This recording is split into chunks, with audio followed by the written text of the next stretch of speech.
The city looked different from up here.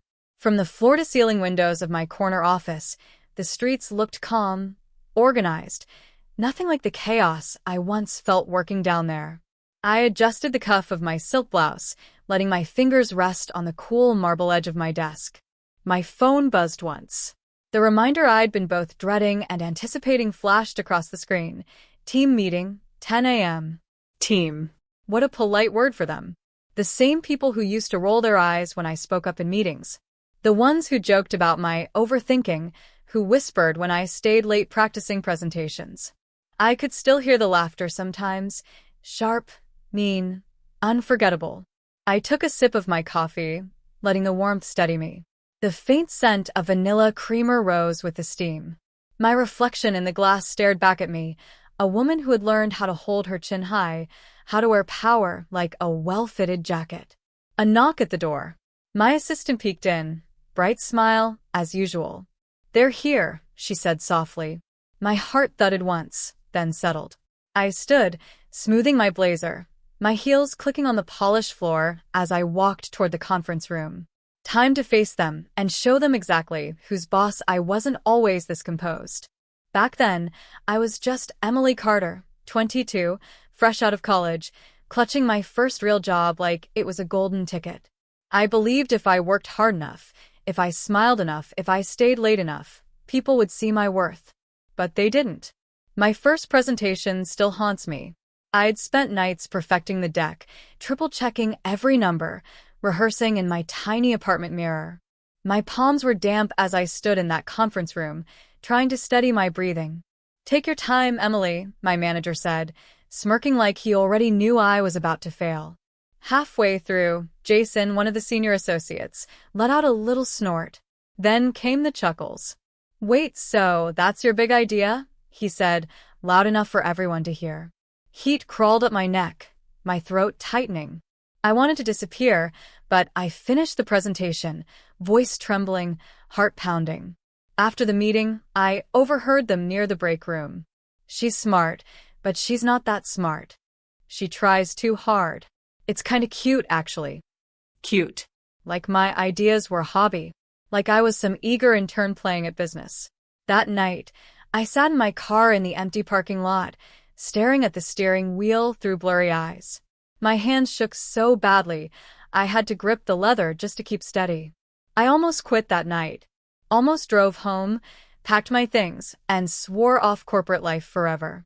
But then I remembered my grandmother's words, her voice soft but firm from years ago. "Emily, if they laugh at you, let it be fuel. Build something they can't ignore." When I got home, I dug out the small silver bracelet she'd given me on my graduation day. The one engraved with a single word, rise. That night, I made a decision. I wasn't going to let them define me. If they thought my skills were a joke, fine. I'd sharpen them until they became a weapon. I'd outwork, outlearn, and outlast every single one of them. The next morning, I walked into the office with a quiet resolve. My smile was the same, but inside, something had shifted. I had decided. One day, they'd take me seriously, whether they wanted to or not. That decision became my compass. I stopped waiting for their approval and started building my own foundation. Nights after work, while the others went out for drinks, I stayed in my apartment, laptop glowing, hair in a messy bun, fingers flying across the keyboard. I took online classes in business strategy, digital marketing, even public speaking. I devoured books on leadership, case studies, biographies of women who'd built empires from nothing. Every time exhaustion whispered, "This is too much," I'd twist the silver bracelet on my wrist and hear my grandmother's voice, rise. At first, nothing changed. Days were still filled with quiet dismissals and patronizing comments. But slowly, I started noticing the shift. My reports became sharper, my ideas harder to dismiss. A few colleagues even started copying them. Still, the mockery never completely stopped. One afternoon, I overheard Jason again. "She's getting better, but she's still not management material." That was the last straw. Within 6 months, I saved enough to take a risk, leaving the company and joining a small startup that actually valued my ideas. It was terrifying. No cushy benefits, no stability.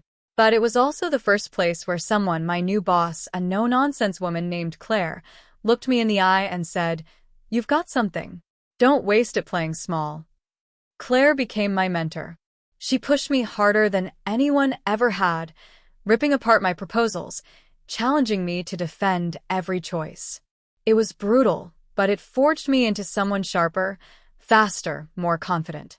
The startup grew, and so did I. My first real win came when a campaign I designed went viral, doubling the company's revenue in 3 months. I still remember the electric thrill of seeing my name on that email thread. Emily's campaign broke projections. Celebrate her. For the first time, I wasn't cute. I was essential. Within 3 years, I'd become head of operations. I'd negotiated deals, hired teams, and learned every corner of the business. When the founders decided to sell the company, I took my payout and invested it. Silently.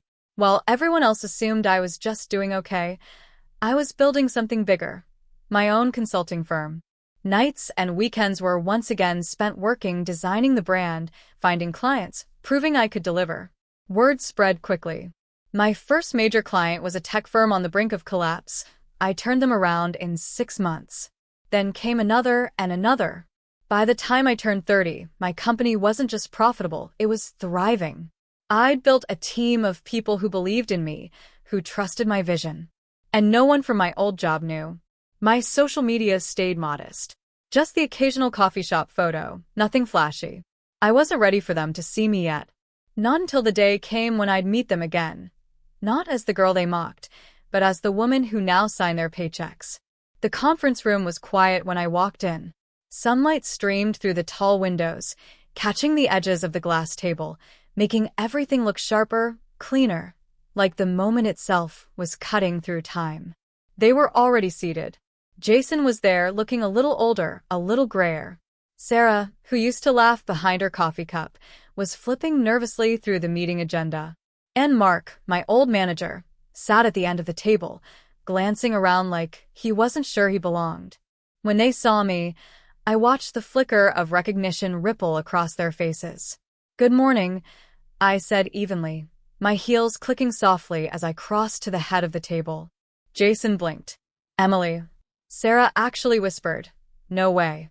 I smiled. Not the shy, eager smile they used to know, but the calm, practiced one that came from years of negotiating million-dollar contracts.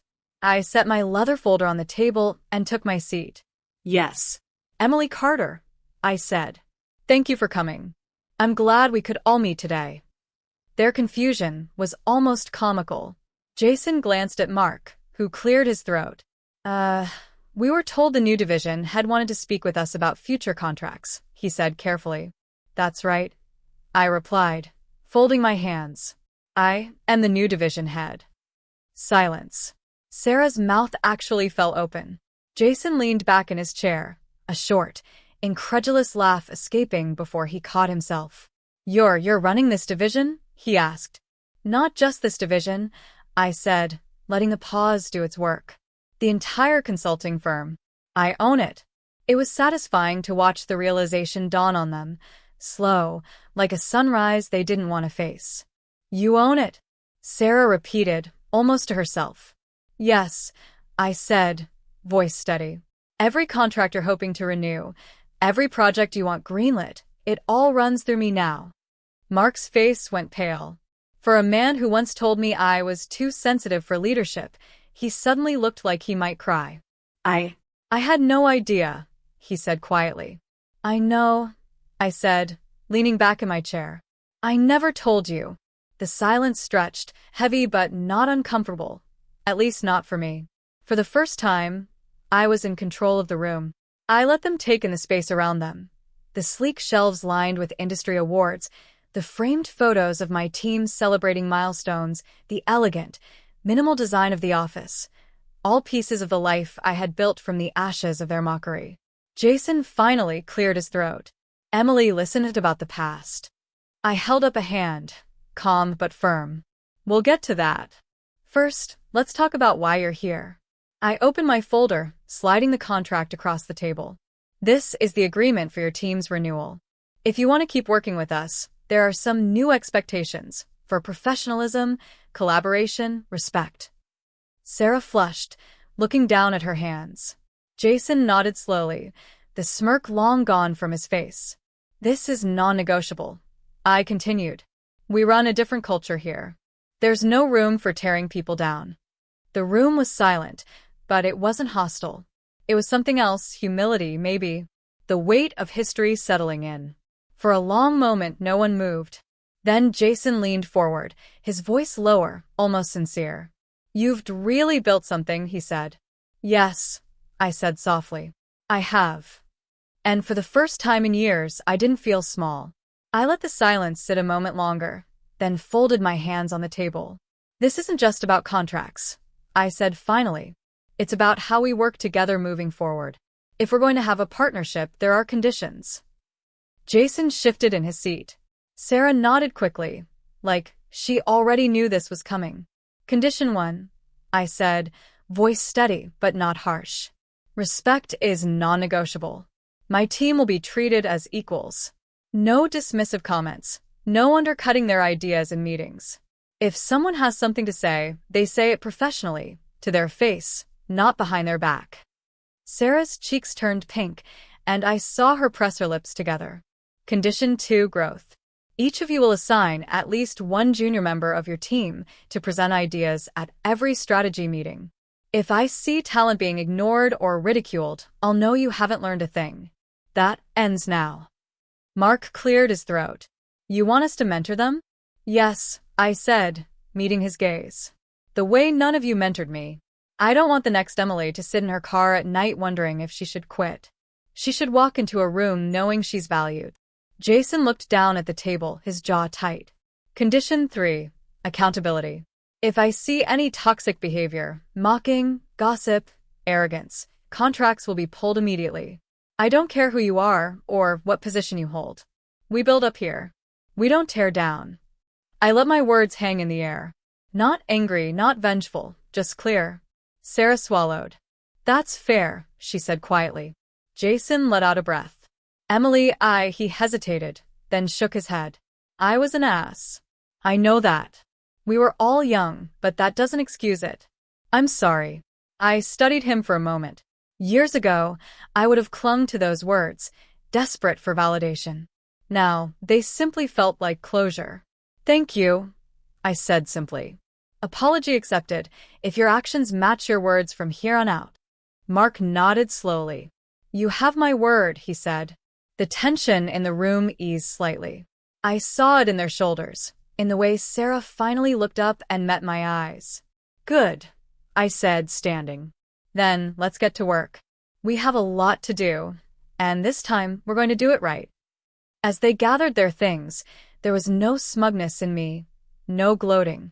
Just a quiet satisfaction, like a door had finally closed on a chapter I'd been carrying too long. When they left, I stood for a moment by the window, watching them cross the parking lot. Once, they had the power to make me feel small.